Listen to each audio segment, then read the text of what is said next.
What's happening, you Titans fans? Here it is. The end of the game. Week 3 preseason. Titans and Patriots. It was a good game.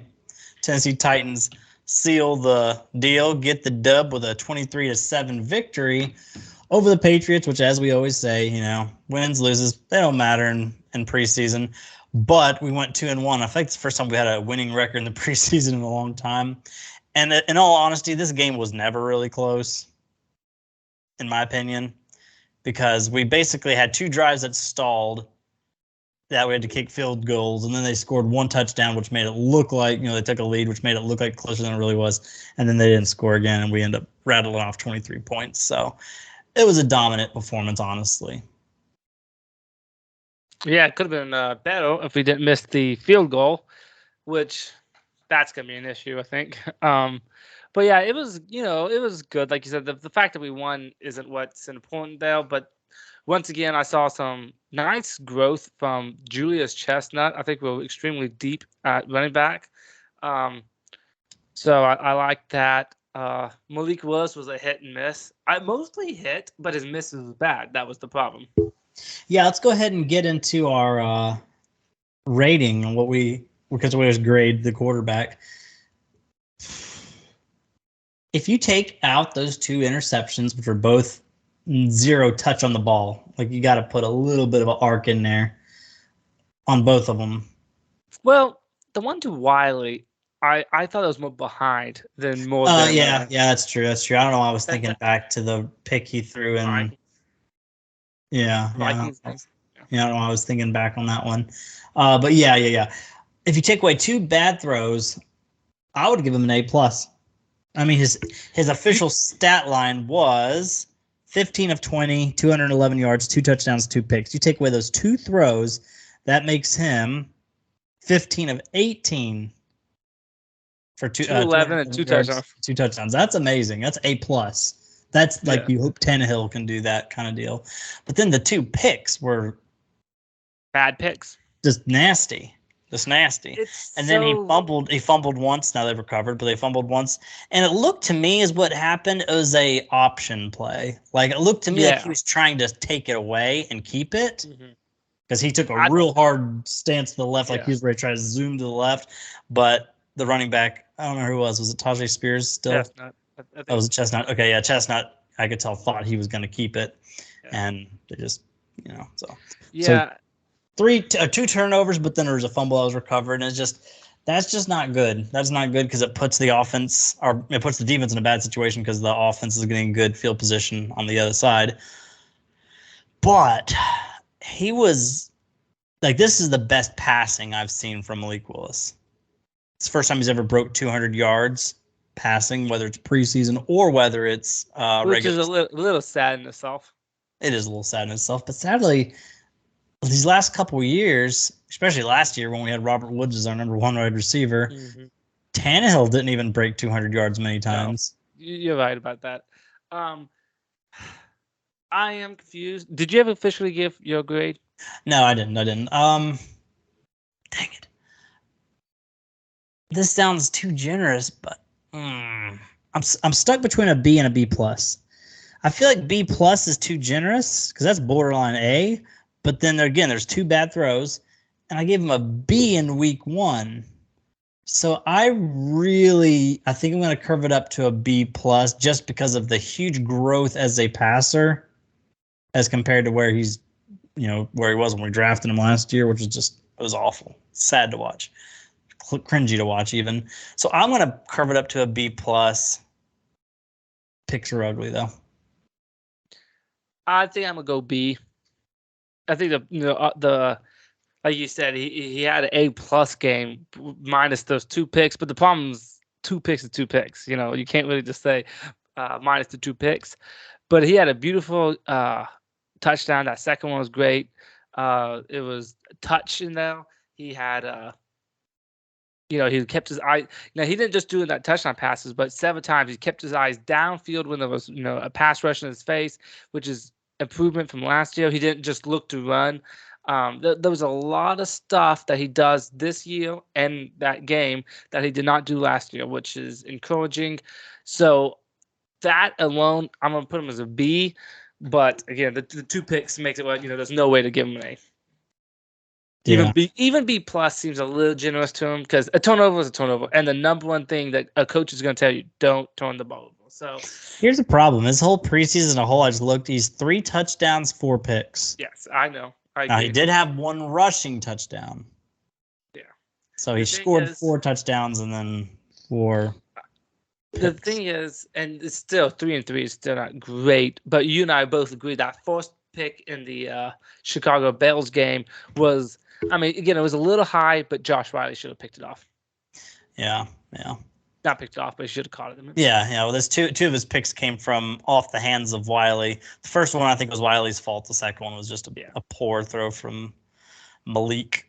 So B plus and B, is that what we give him? Yeah.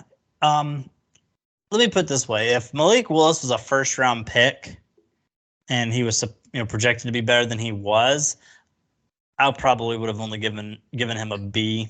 That's fair. But since he was dropped to the 3rd round last year, and it was just awful last year during the regular season, average at very best in preseason, awful in the regular season. So to see where he was throwing for 200 yards, 15 of 20, so only 5 incompletions. Like, he almost has as many picks as he did balls that hit the ground, actually.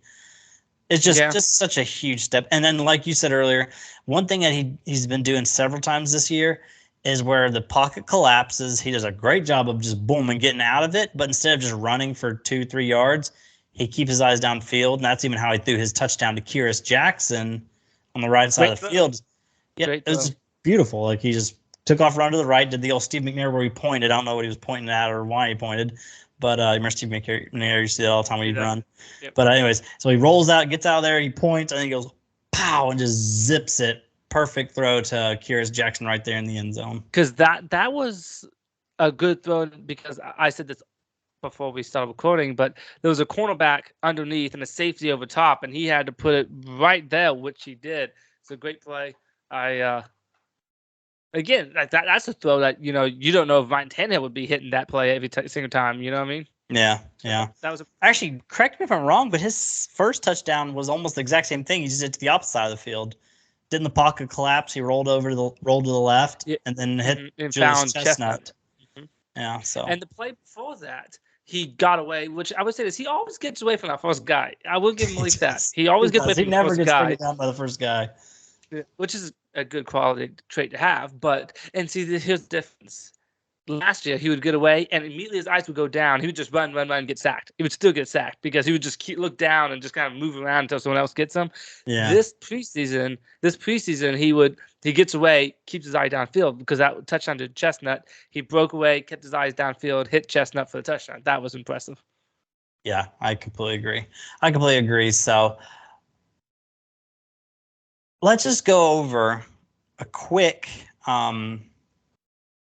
winners versus kind of like a winners losers during the preseason as a whole. I'm going to start off with Malik Willis as a winner, but then I'm going to go over to me because, again, like I said, coming into the preseason, I was so done with Malik Willis. It's not even funny. Yeah, same here. A loser, I'm going to go to Will Levis. Not because he was horrible his first game. He was average. I gave him a C grade in his first game. But then he gets as far as I understand, it's a non-contact lower body injury and misses the other 2 games. Yeah. I was shocked, Oh, go ahead. No, I was shocked he didn't play. I honestly, in my last video, I was talking about how I'm keeping an eye out to see what he does this game. Go out there and wow us. I really didn't think he was going to be not playing, but that's what they went with. And yeah, I agree with you. He for a lot of Titan fans, when he got drafted, we wasn't excited that we got him. We didn't want him at all. But I was hoping this training camp / preseason would win us over a little bit. But no, that didn't happen because, well, quite frankly, we didn't see him much at all. And the little bit we did wasn't overly impressive. No. So again, it's just, and as Vrabel always preaches, one of the best abilities is availability. Which no Titans are available. Which no Titans are available except for Nick Westbrook-Akina, the toughest man in the whole world. He had a good catch and play. He did. Because it was a little bit behind, and it was a rifle. Yeah.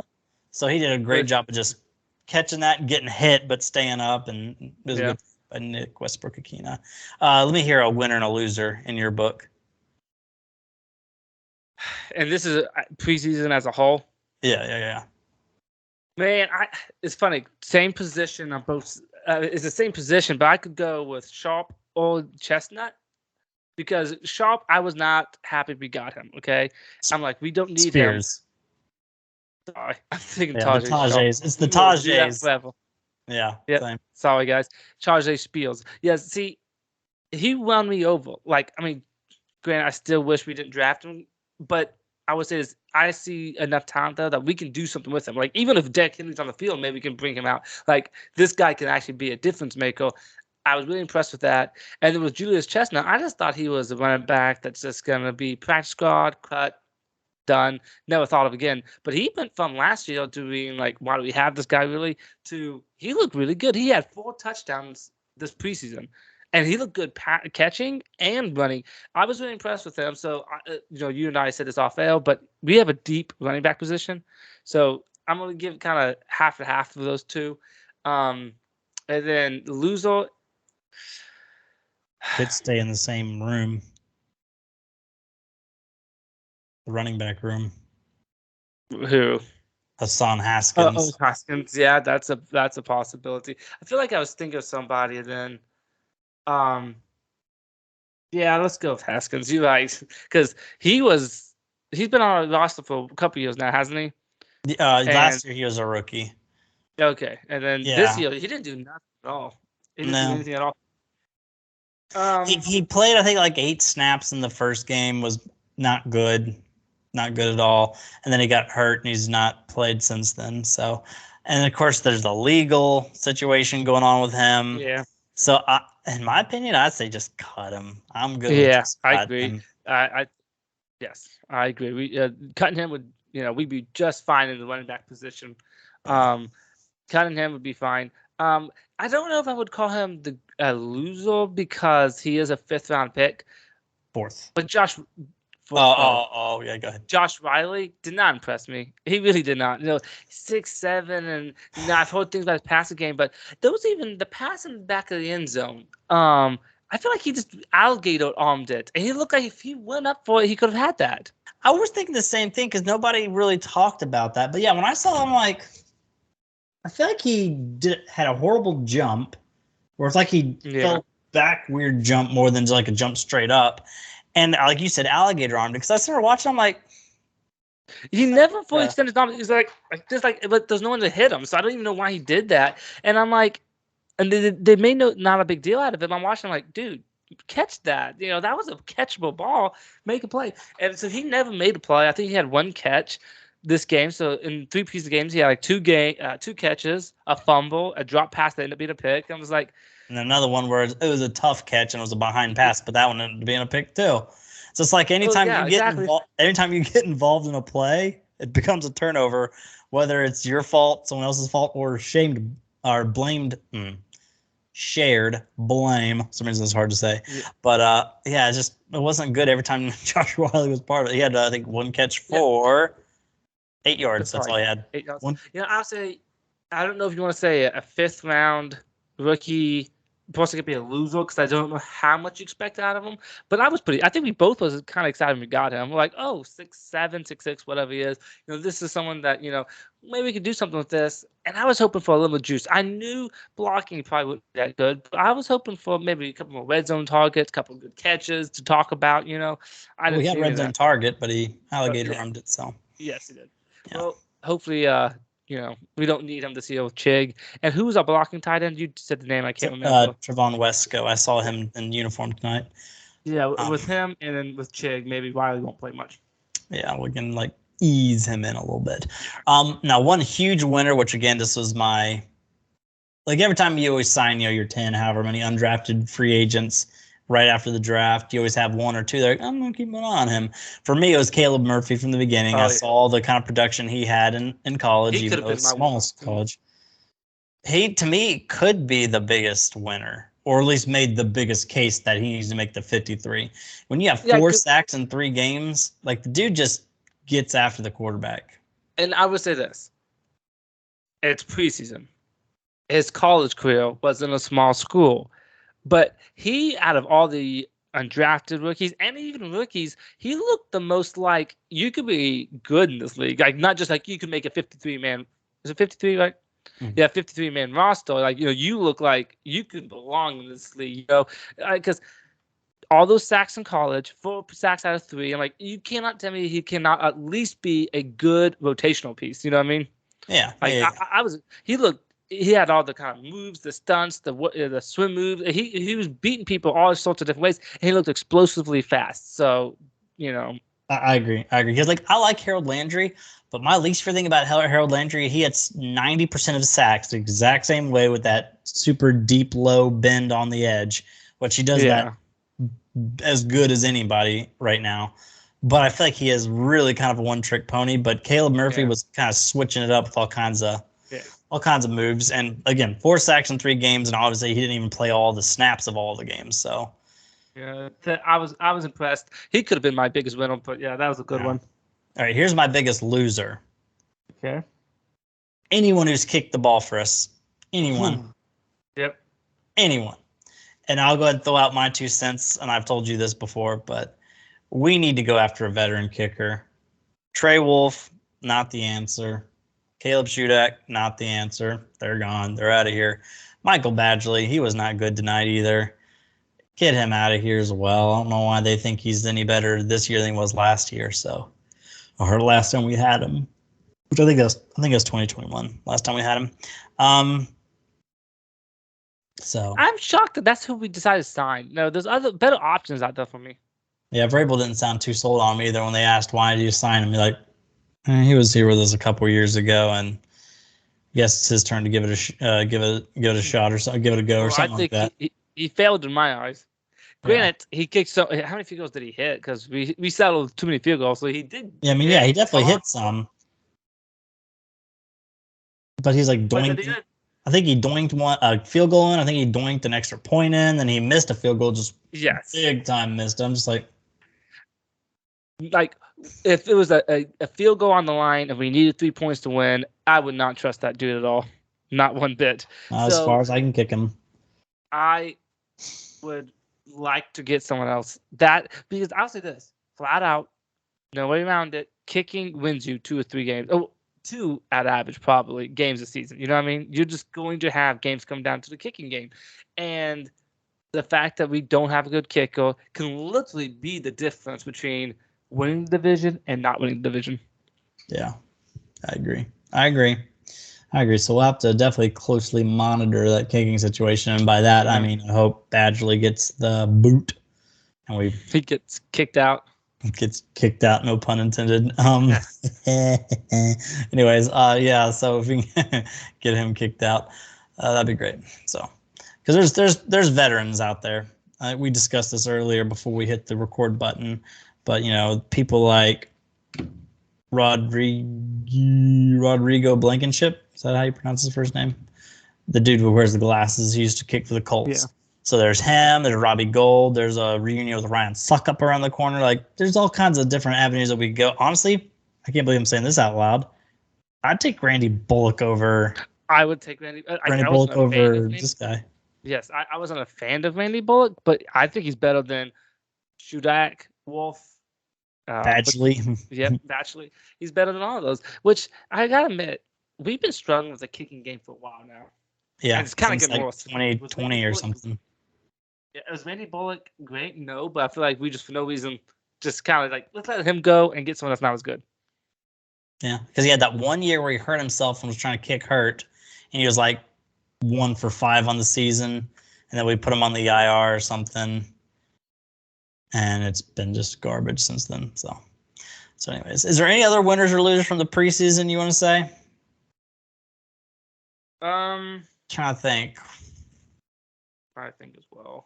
I got a winner loser of the same position real quick that I'll go over. The winner being Colton Dowell in this last game mostly, and the loser being Racey McMath. Racey McMath at this point is his 3rd year in the NFL. He's just not showing any signs. It's crazy to me. He's big and fast. like that just sounds like it should be good. And then sometimes it's just you got the body for it and the speed for it, but you just can't play football. His motor/effort bothers me too. He don't look to me like he's playing with all he's got. And somebody said it, I don't remember who it was, that said almost every time he catches the ball, he just falls down too. Like he's as fast and big as he is, he should be a yak machine, but it's like he gets the ball and just kind of, as soon as he catches, he just kind of just falls over. And I Yeah, noticed that, especially his bombs. Back when we used to throw him bombs all the time, as soon as he just catch it and fall down every single time. I'm like, that's a stand up, run. What are you that's a doing? waste of talent right there. It really is, really is. And then Colton Dow comes in, doesn't get a lot of opportunities the first couple games, but this game, even in this game, technically he only got the 2 receptions, But but they was good ones. they were good ones. That first one he caught, that was 40, a good ball. 49 yards to be exact, out of Yeah. just 2 catches. So That first one he caught was a good ball by Malik Willis. yeah, it was. I feel like it was a little low, but it was an interesting little angle. It just kind of dropped it right in his hands right there. Yeah. So I liked it though. I liked it. So stock up on Colton Dowell, stock down on Racing McMath, who I think is about to get the boot. Yeah.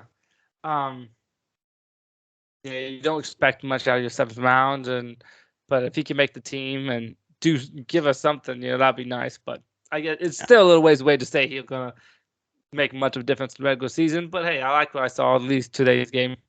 Yeah.